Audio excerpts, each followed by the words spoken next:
రాష్ట్రంలో పసుపు పండుగకు సర్వం సిద్ధమైంది. పొదుపు చర్యలతో ఈసారి హైబ్రిడ్ విధానంలో మహానాడు నిర్వహిస్తున్న పార్టీ క్యాడర్లో ఉత్సాహాన్ని కొనసాగించేలా 2 రోజుల షెడ్యూల్ రూపొందించారు.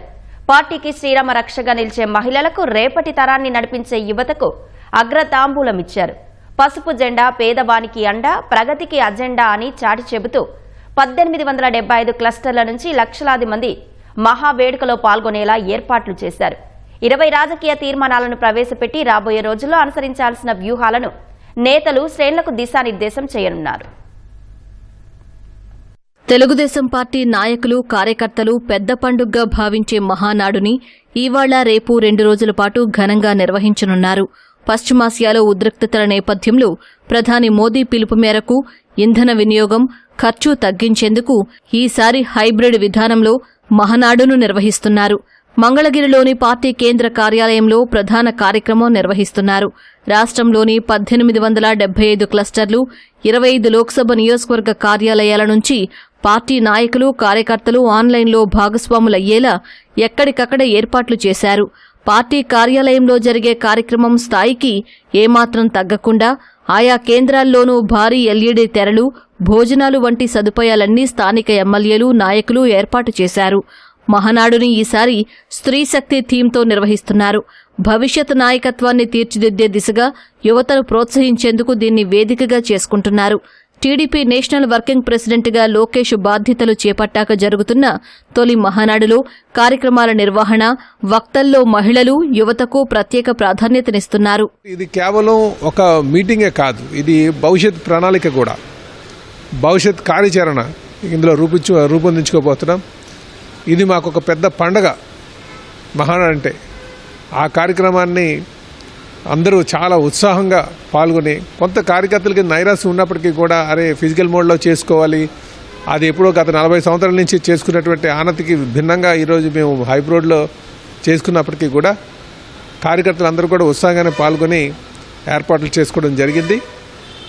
మరి ఇది భవిష్యత్ నిర్దేశించేటట్టుగా, దిశ నిర్దేశించేటట్టుగా ఉండబోతుందని చెప్పి కూడా ఈ సందర్భంగా తెలియజేస్తున్నాను. 2 రోజుల మహానాడులో మొత్తం 20 తీర్మానాలు ప్రవేశపెట్టనున్నారు. ఏపీకి చెందినవి 10, తెలంగాణ తీర్మానాలు 4, ఉమ్మడి తీర్మానాలు 4, అండమాన్ తీర్మానం 1, చివరగా ముఖ్యమైన రాజకీయ తీర్మానం ప్రవేశపెట్టనున్నారు. తీర్మానాలపై మొత్తం 65 మంది వక్తలు పార్టీ కేంద్ర కార్యాలయం నుంచి ప్రసంగించనున్నారు. సూటిగా, స్పష్టంగా 3 నుంచి 5 నిమిషాల్లో ప్రసంగం ముగిసేలా నిర్దేశించారు. యువతకు ప్రాధాన్యత్వం, మహిళలకి ప్రాధాన్యత్వం ఇచ్చుకుంటాం, ఇలాంటి తీర్మానాలు. అదేవిధంగా మన ప్రభుత్వం అధికారంలోకి లేనప్పుడు మనం ఏదైతే ప్రజలకు హామీ ఇచ్చామో హామీలు అన్నీ నెరవేర్చుకుంటా ఈ ప్రభుత్వం ముందుకెళ్తుంది. వాటి మీద తీర్మానాలు. వైసీపీ లాంటి నాయకులు ఏమీ లేని దాన్ని రోజు కూడా రచ్చ చేసుకుంటూ ఈ ప్రజల్లో తప్పుడు సంకేతాన్ని తీసుకెళ్తా ఉన్నారు.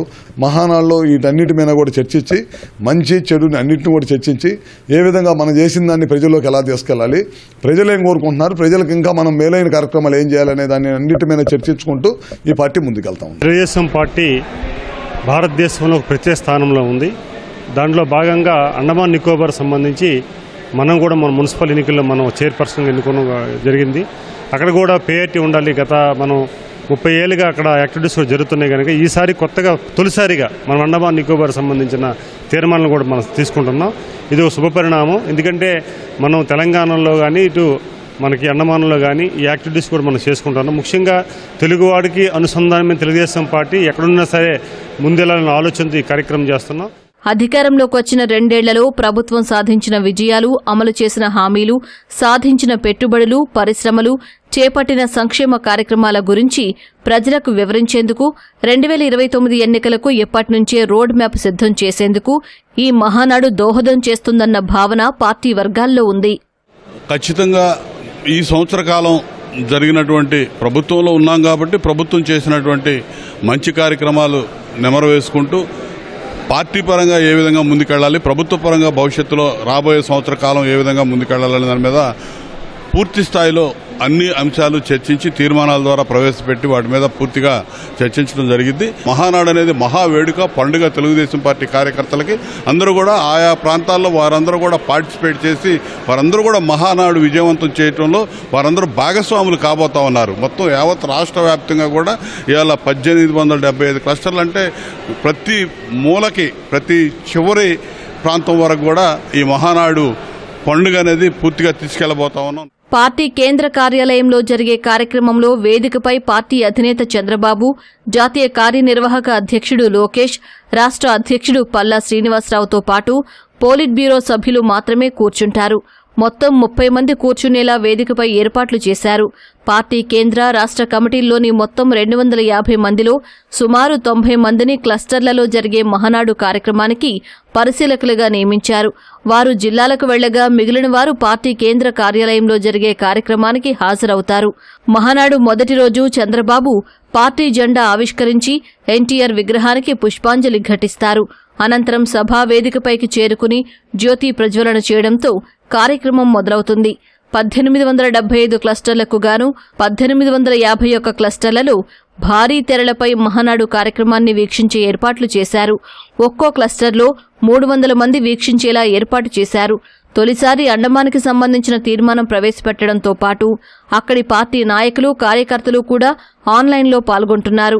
ట్రాన్స్జెండర్ కేడర్ నీరజారాణి ప్రసంగం, జెన్జీ కేడర్తో చంద్రబాబు ముఖాముఖి ఈసారి ప్రత్యేకంగా నిలవనున్నాయి. ఈ మహానాడులో మహిళలు, యువతకు ప్రత్యేక ప్రాధాన్యం కల్పిస్తున్నారు. కీలకమైన రాజకీయ తీర్మానం ప్రవేశపెట్టే అవకాశం కేంద్ర మంత్రి రామ్మోహన్ నాయుడు, హోంమంత్రి అనితకు ఇచ్చారు. పార్టీకి చేసిన విశేష సేవలకు గుర్తింపుగా 4 మహిళా కార్యకర్తలు మాధవి, కళావతి, శిరీష, వసుంధరలను సత్కరించనున్నారు. మండల పార్టీ అధ్యక్షురాలిగా ఉన్న గంట్యాడ శ్రీదేవిని పోలిట్ బ్యూరోలోకి తీసుకోవడంతో పాటు మహానాడులో ప్రసంగించే అవకాశమూ కల్పించారు.